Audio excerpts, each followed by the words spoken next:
Hi, I'm Lazy, and today we're going to put my brake calipers back on.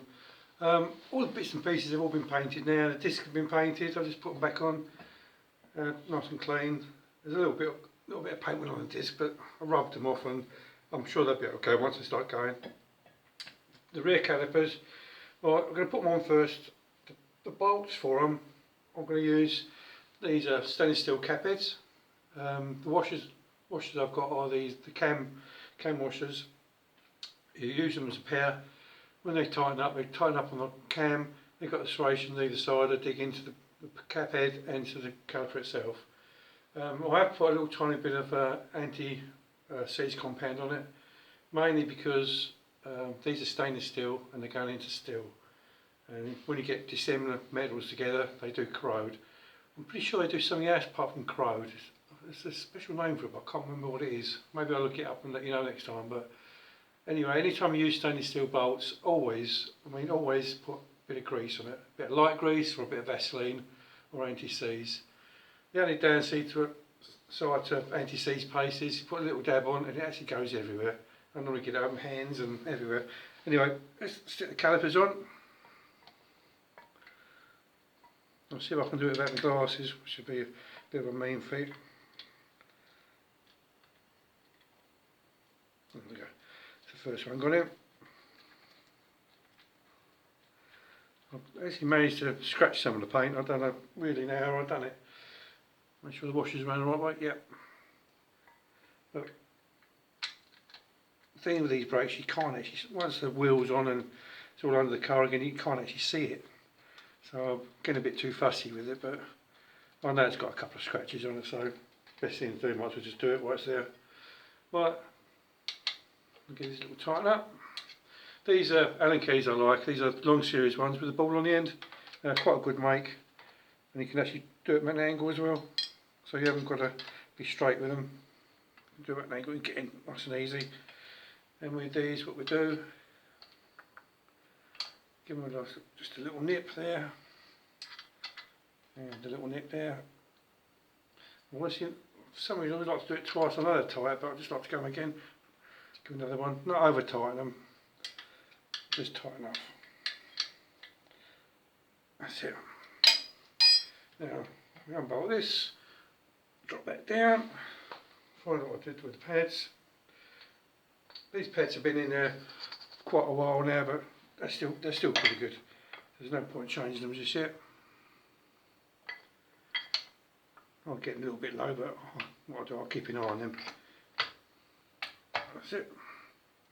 These bolts as well, they've actually got some anti-seize lubricant on them as well, or anti-seize paste, whatever you want to call it. Use it right in the spanner, always helps. Give it a quick tighten up. So I'm done. I can do this one without seeing it.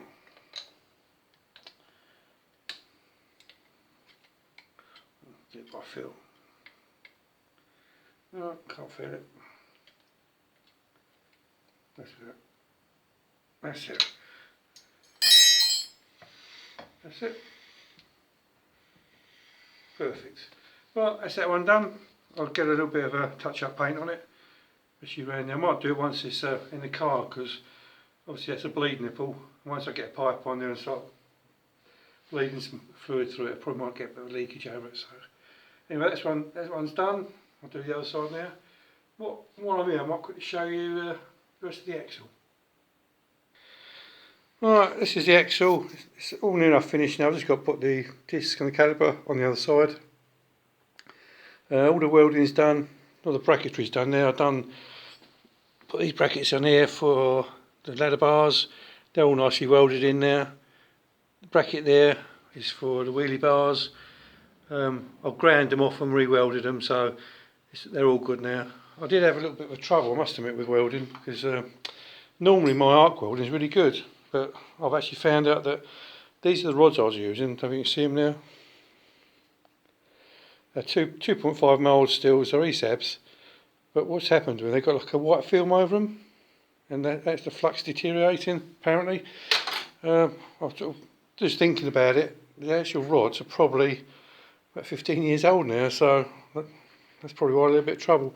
Every time I arced up, instead of getting a nice bit of slag on it, it went into like a big molten pool, and I just couldn't get it right. I found some 1mm rods that I had, and they're only a couple of weeks old actually. They weren't perfect, so I need to invest in some new rods. Well, long and the short of it, I ended up using the MIG, which is the MIG is over there, which it's okay, but I prefer an arc welder. Let's have a look. See. That's one of the welds there. When camera decides to focus, all man's shaking it. Yeah, so all the welding is all done now. It's all good. Paint's going nice and hard now. The paint I use is a military paint. It's satin. It's got a military black satin, so it's in between like a matte and a gloss, I suppose.